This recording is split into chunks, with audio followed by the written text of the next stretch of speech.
You are looking at Julian's pronunciation guide, where we look at how to pronounce better some of the most mispronounced words in the world, like this other curious word. But how do you say what you're looking for today?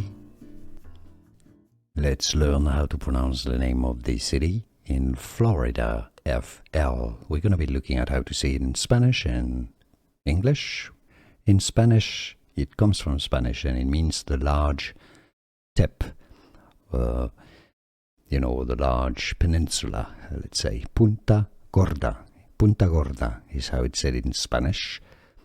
And that's why in English you pronounce it as Punta Gorda. Punta Gorda. From Spanish, Punta Gorda.